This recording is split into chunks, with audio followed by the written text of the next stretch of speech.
Halo adik-adik, selamat datang dalam program Master Academy Plus. Kali ini kita akan membahas materi tentang vektor. Pertama, kita lihat dari segi definisi. Besaran yang terdiri dari berdasarkan arahnya ada dua. Yang pertama ada besaran skalar, yaitu besaran yang hanya memiliki nilainya saja. Contoh, massa, panjang, waktu, kelajuan, dan massa jenis. Yang kedua ada besaran dilihat dari segi nilai dan arah, disebut dengan besaran vektor. Contohnya gaya, kecepatan, dan momentum. Ada notation dan gambar vektor.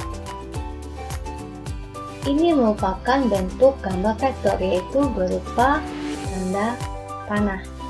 Di sini ada titik tangkap dan ujung vektor itu adalah Z-nya. P itu adalah besaran vektor.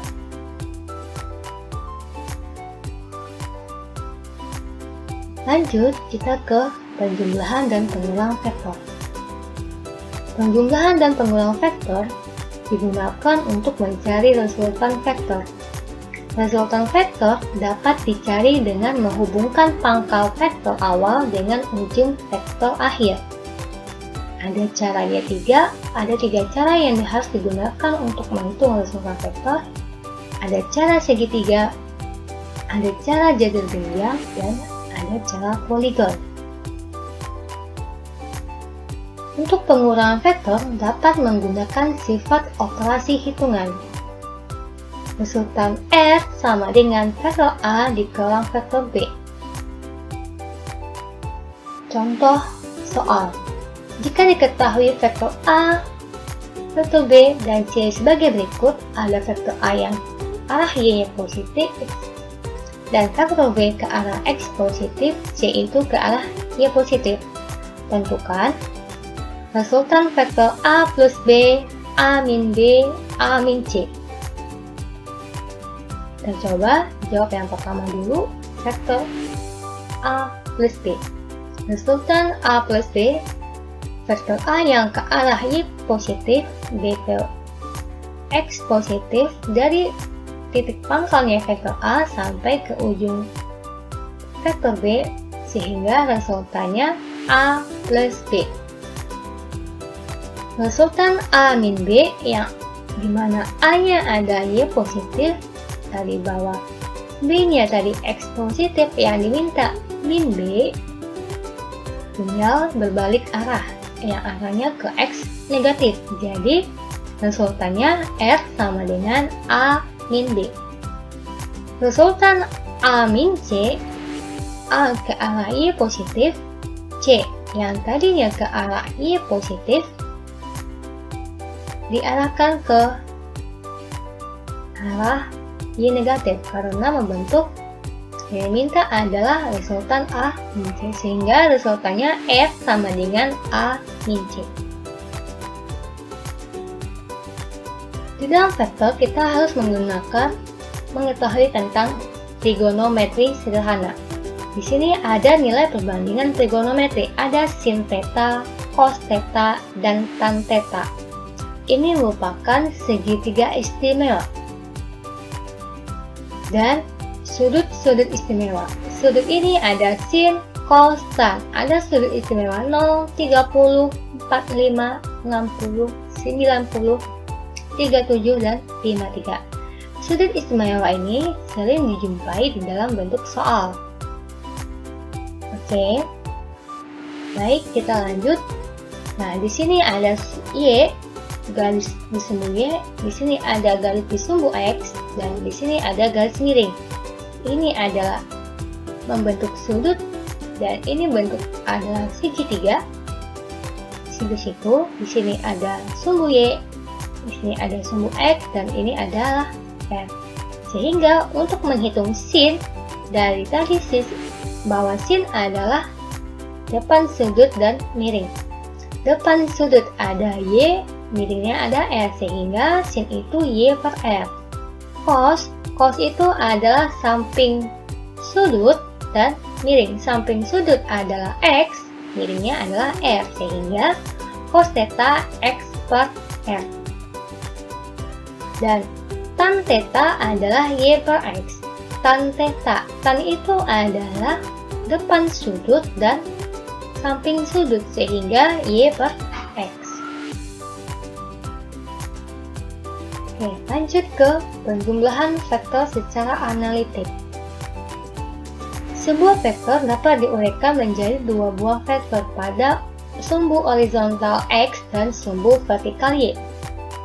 Vektor tersebut terurai menjadi komponen X dan Y yang saling tegak lurus dan memiliki resultan dengan arah yang merupakan vektor yang terurai itu sendiri. Komponen vektor. Kita harus mengetahui komponen vektor di sumbu X dan sumbu Y. Di sini ada vektor X dan ada vektor Y, dan di sini ada resultannya, yaitu resultan R membentuk sudut sebesar theta.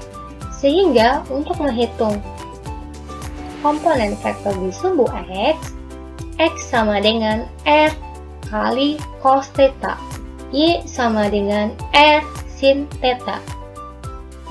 Resultan vektor sama dengan menggunakan Pythagoras akar X kuadrat plus Y kuadrat.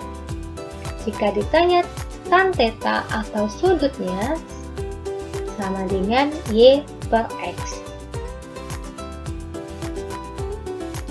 Penjumlahan vektor secara analitik dapat dilakukan dengan tiga kondisi. Yang pertama, dua buah vektor yang saling tegak lurus membentuk sudut 90, sehingga resultan vektor dihitung menggunakan teorema Pythagoras.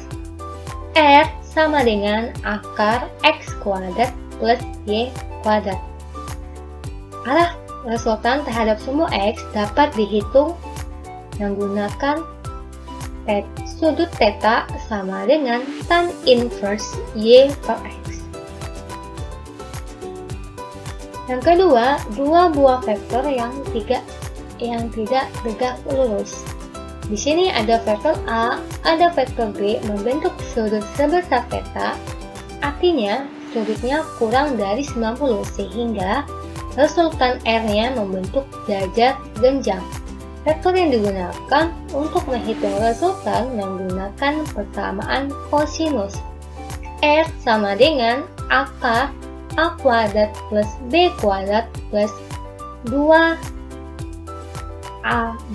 cos theta. Itu buat menghitung penjumlahan. Kalau dia mintanya selisih, R sama dengan A kuadrat plus B kuadrat min 2AB cos theta diakarkan.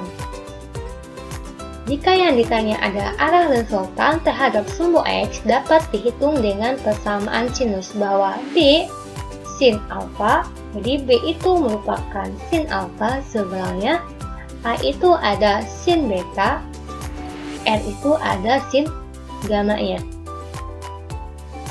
Selanjutnya ada vektor yang melebihi dari dua vektor atau yang disebut secara dengan analitik. Analisis vektor ini kita menguraikan dua vektor ke sumbu X dan sumbu Y sehingga menjadi dua vektor yang saling tegak lurus. Nah, di sini ada vektor X dan vektor Y. Ada vektor A di sumbu X membentuk sudut sebesar theta 1. Ada vektor B membentuk sudut theta 2. Kita proyeksikan ada BX dan BY. Ada vektor C membentuk sudut theta 3. Kita proyeksikan ada CX dan CY. Sehingga kita menghitung resultan vektor untuk komponen di sumbu X. Sigma Lx sama dengan Lx1 plus negatif Lx2 plus negatif Lxn, di mana X itu sama dengan R cos theta. Resultan komponen vektor Y, sigma Ry sama dengan Ry plus 1 plus negatif Ry 2 plus negatif Ryn, di mana Y sama dengan R sin theta. Setelah kedua komponen dihitung, maka susunan vektor menjadi sigma disumbu X dan sigma disumbu Y, sehingga resultannya adalah R membentuk sudut sebesar theta. Resultan akhir vektor menggunakan rumus Pitagoras. R sama dengan akar sigma Lx kuadrat ditambah sigma Ly kuadrat. Lanjut, kita perkalian vektor.